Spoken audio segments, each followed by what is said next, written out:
So guys, this is how your steak should look after you have sous vide cooked it. I usually use regular garlic cloves, but our garlic cloves are bad, so I used some store-bought crushed garlic that I put in here and some thyme. Initially, you're going to take your steaks out of the original packaging. You're going to salt them, and not just like lightly salt them. You want them to look like they've been on the sea, the bottom of the sea. Lots of salt. Coarse salt onto your steaks on a rack or a cookie sheet for 12 to 24 hours. 24 hours is best. 12 hours is acceptable in the fridge, not on your counter. And then once we brought them in from being seasoned in the fridge, we again salted and peppered them. That's all the seasoning I use, salt and pepper. That's the only seasoning that's going on my steak.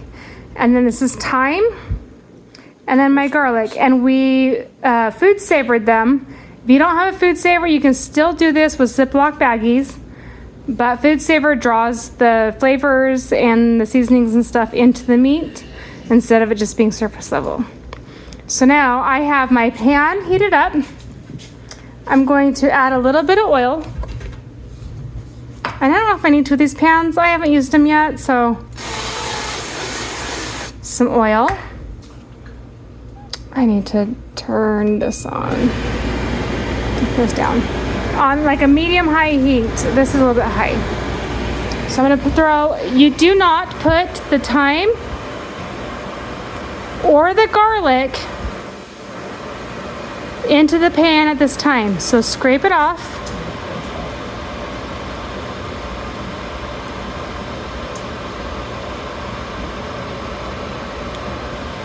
All right. I'm going to put these into the pan.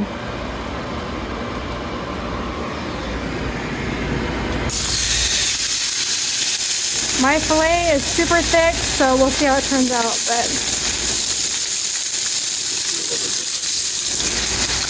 they're in there.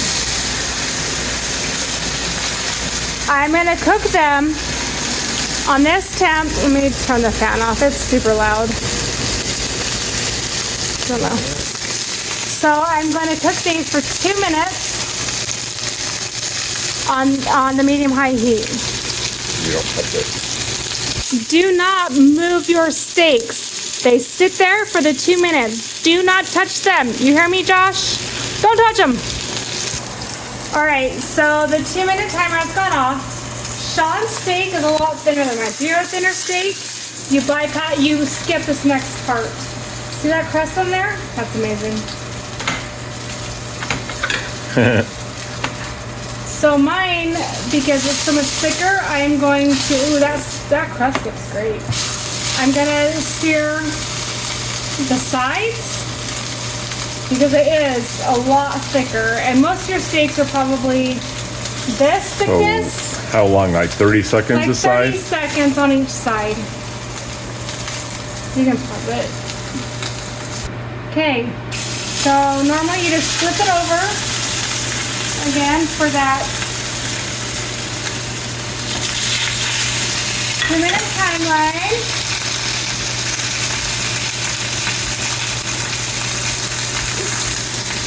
Don't touch it. All right, this next step, you're gonna turn your stove down to like a medium, not medium high, not medium low, just like a medium.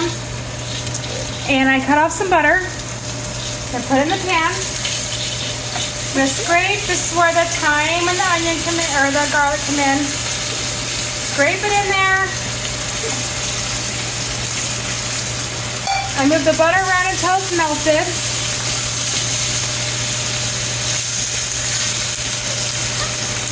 Put that thyme in the butter to get the seasoning.